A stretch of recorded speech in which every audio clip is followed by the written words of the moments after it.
Y'all ain't even ready for the day. But let's go. Let's go! Hey, everybody in the place. Put a smile on your face. We gonna run this race. Top day of the week.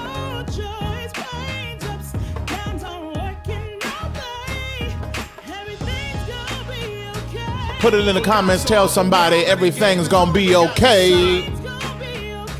That whosoever will believe in him shall not perish but have Things gonna be everlasting okay. life. Yo, turn my mic up. Here's the part where I rap a little. Get ready to catch this. Come to snatch your righteous mind. Not your edges. God is the goal. And then there's the period. This thing is real. Woo child, we serious. Intentional, the original. God is in control. Do it for your soul. Gotta let the whole world know. Ayo, ayo. Hey. Everything's gonna be okay. Everything's gonna be okay. Gonna hear some good news today. Yo, put it in the comments. Tell somebody everything's gonna be okay. Be encouraged. This is the day that the Lord has made. I will rejoice and be glad in it. Oh, this is the day that the Lord has made. I will rejoice. I'm gonna be glad. I'm gonna be excited. I'm gonna be exceedingly abundantly filled with joy.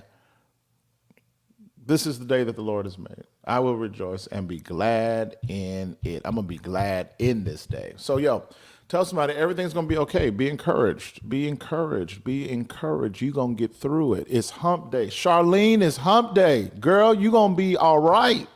God's going to work it out.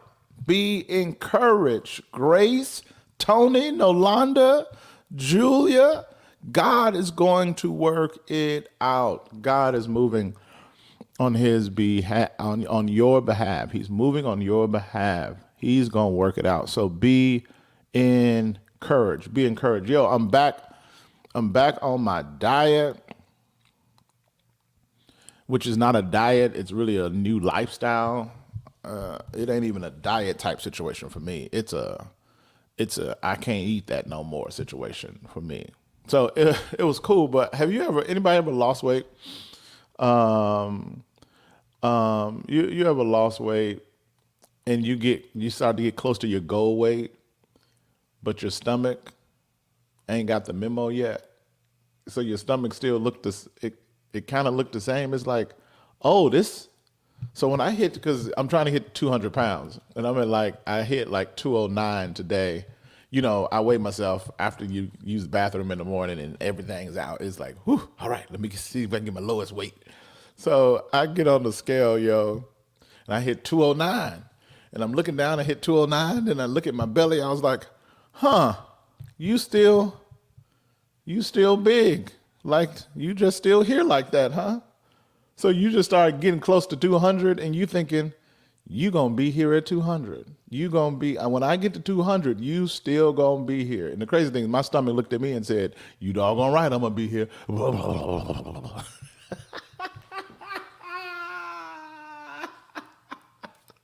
So I don't know what I got to get rid of that bottom chunk. Yo, Anthony, I'm coming to DC in January. I'll be at Mark Batterson's church in January, so I'll be coming to DC then. But yo, I gotta lose this last 10 pounds. But I think after this last 10 pounds, my stomach is still gonna be here. How do you get an eviction notice to that last bottom? At some point, I gotta exercise, I believe. I think that's what I feel my doctor saying in my spirit. At some point, you gotta do a push-up, a sit-up, or something. But anyway, I just thought I'd open and share that. I don't know. I'm almost tempted to show you my belly, but I don't want my wife to come storming down the stairs acting like, asking me if I've lost my mind. But I was looking at the number. I was like, whoo, I'm almost there. And then my stomach was like, but I'm still here. I'm still here. I was like, I'm almost there. My stomach was like, but I'm still here. I'm still here. Oh my goodness. Oh my goodness. The planks start at 10 seconds and get up to 45 seconds. Yeah, I guess so. I guess. I'm not ready. I'm gonna get to 10. I'm gonna get to 200. I'm gonna celebrate, and then I'm gonna figure out what to do with this belly. That's what I'm gonna do. But don't worry. When I hit my goal weight, I am doing what everybody that's ever lost weight has done. I'm going to buy very, very, very tight. I'm gonna start wearing spandex. I'm gonna start preaching in spandex shirts. Stuff just gonna be tight. I'm just gonna wear tight stuff for the glory of God. No, I'm just playing. When you feel God's love the most, if I'm honest, and I don't know if you're like me, but when I feel God's love the most, oftentimes is when I'm performing the best.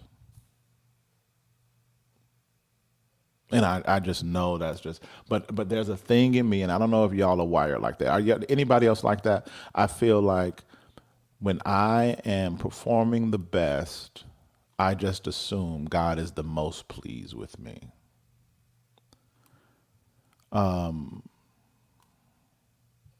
The problem with that is when I fail, when I sin, when I'm not at my best, I automatically feel like God is the most distant from me. I automatically feel like God is the most distant from me. So I've got built in this broken dynamic with my relationship with God because I think that he treats me like people treat me. I feel like I have this broken dynamic with God because I feel like he treats me like people treat me. Because when I disappoint people or when I upset people or when I have a bad day with people, man, I can time after time, they get far from me. They get distant from me. They're done with me. So when I have a bad day spiritually, when I have a bad moment, when I engage in the very thing that I know I ain't got no business doing, and I do it anyway. Yes, I have those days. When I feel terrible about what has happened, the one who could really bring wholeness and healing to me, I don't even feel like I can go to him because I feel like I've offended him and he's mad at me. And I find myself sitting in condemnation when I've actually been lovingly invited to sit in conviction.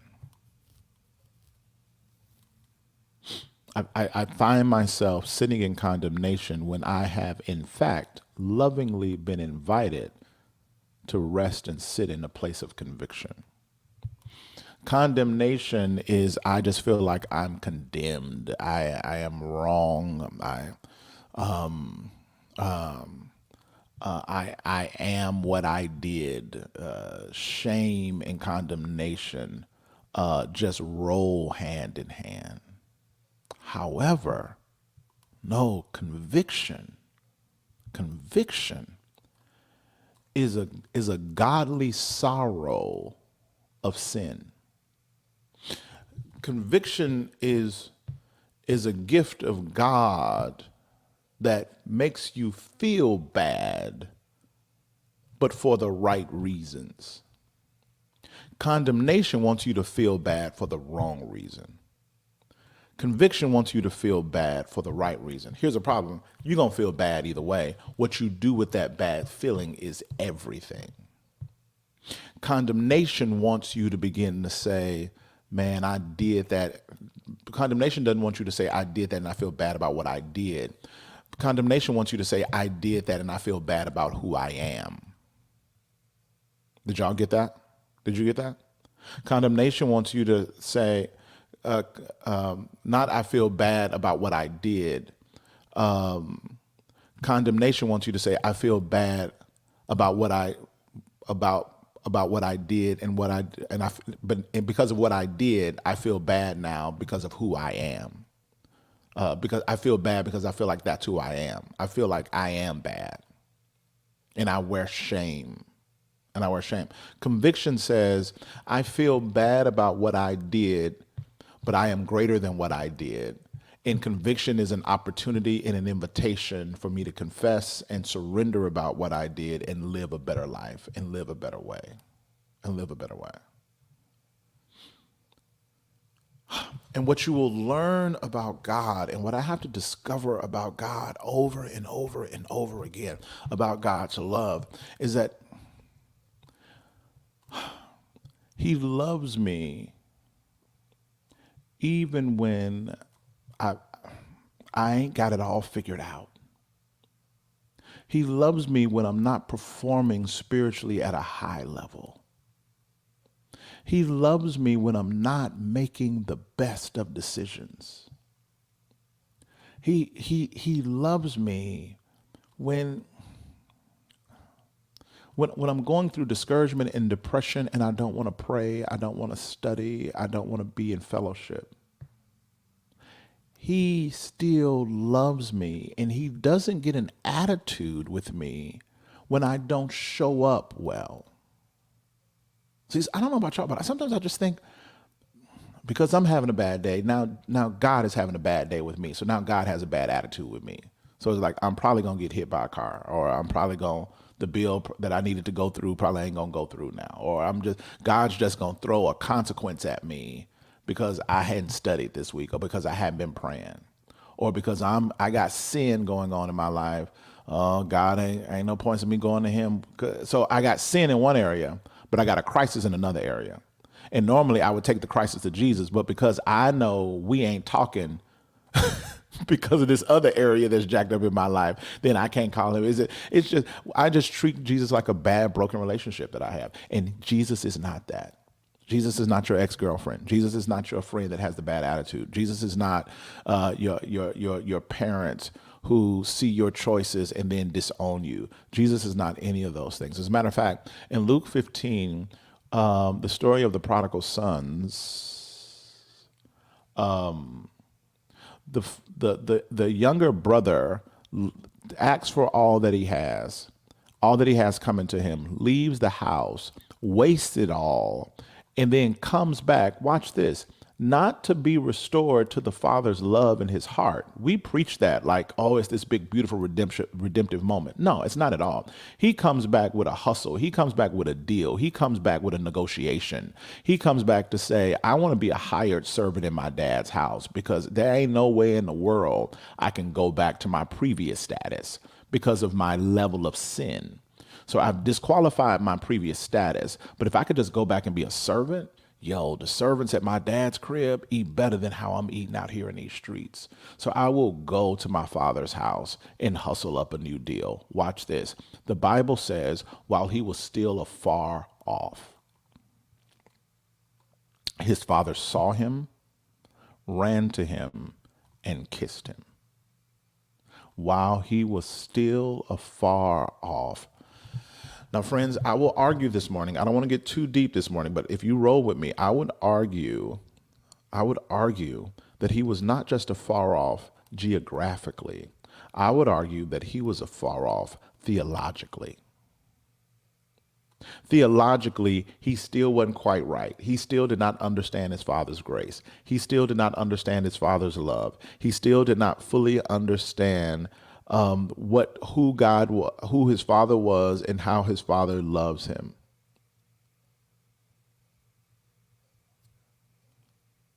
Like he just did not get it. He wasn't even coming home to be back in the father's house. Watch this. You could argue that he was repentant, but repented for the wrong reasons. He wasn't repenting for full restoration with dad.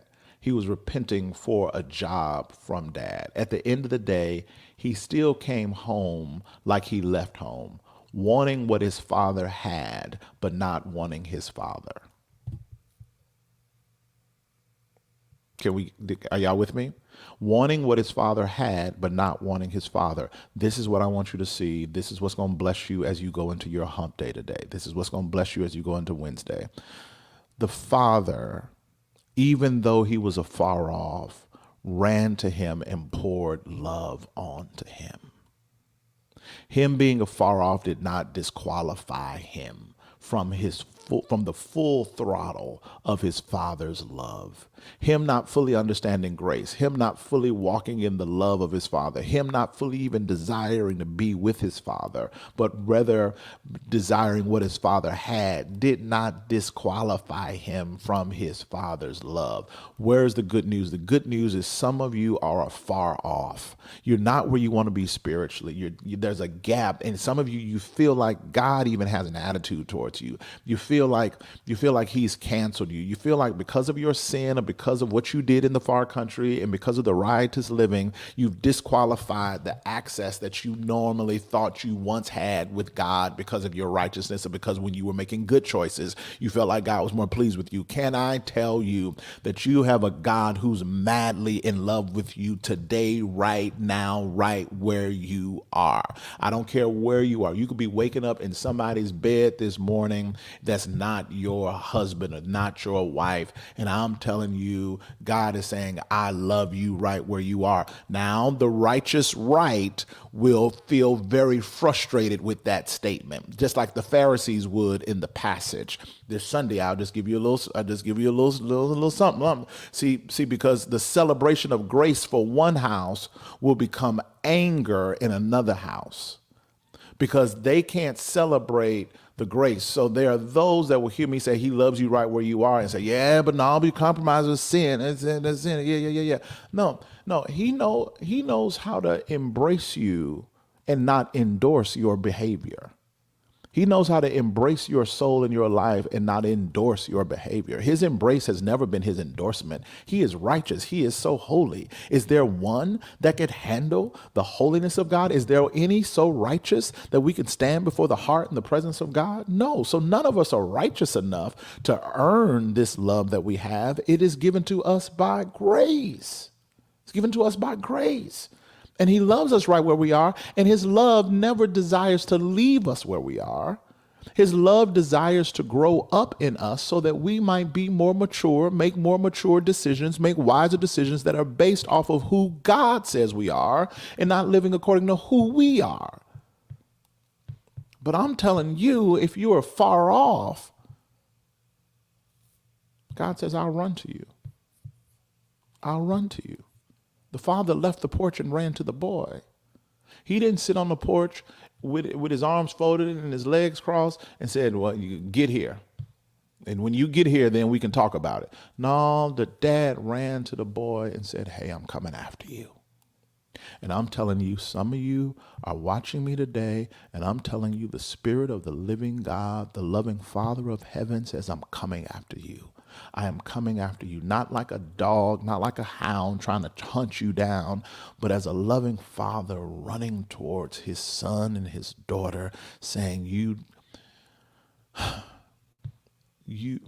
are desperately desired at home. You are desperately desired in my presence. I want you home. I want you in my presence. And although you are a long way off, although you are distant from my purpose, you are distant from my will, you are distant from who you were created to be, I'm going to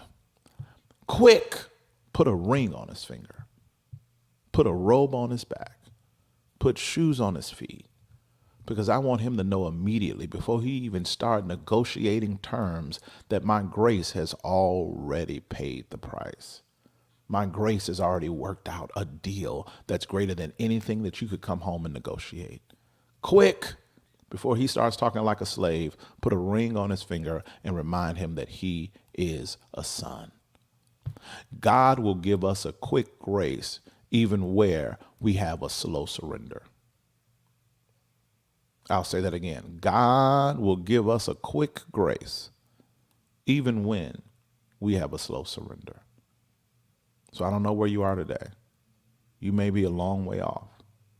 You may seem real distant and real far from God. But let me just tell you, God is nearer. He's right there.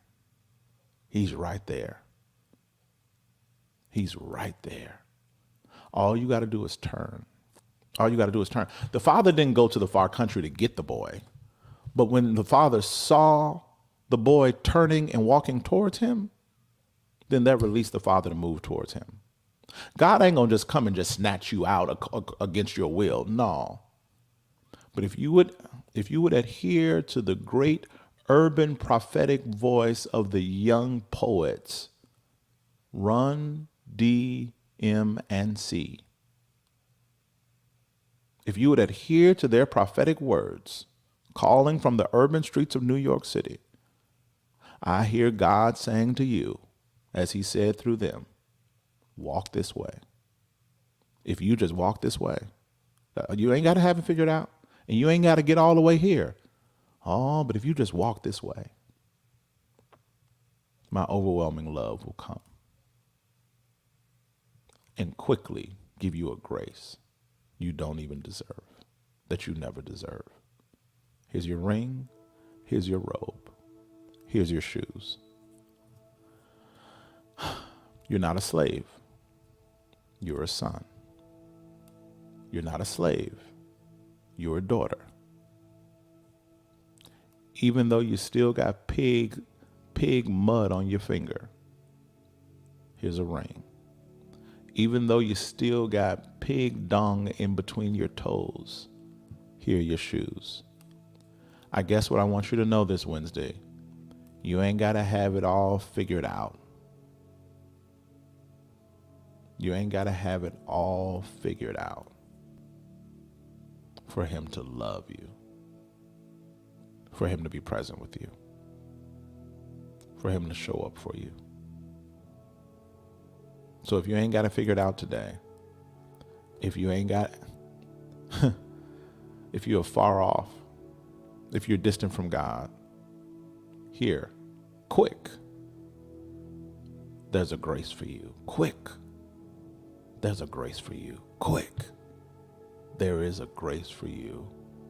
May you feel the love of your Father. May you sense the wind that comes from him running towards you. May you feel the warmth of the embrace. May you feel the touch of his kiss.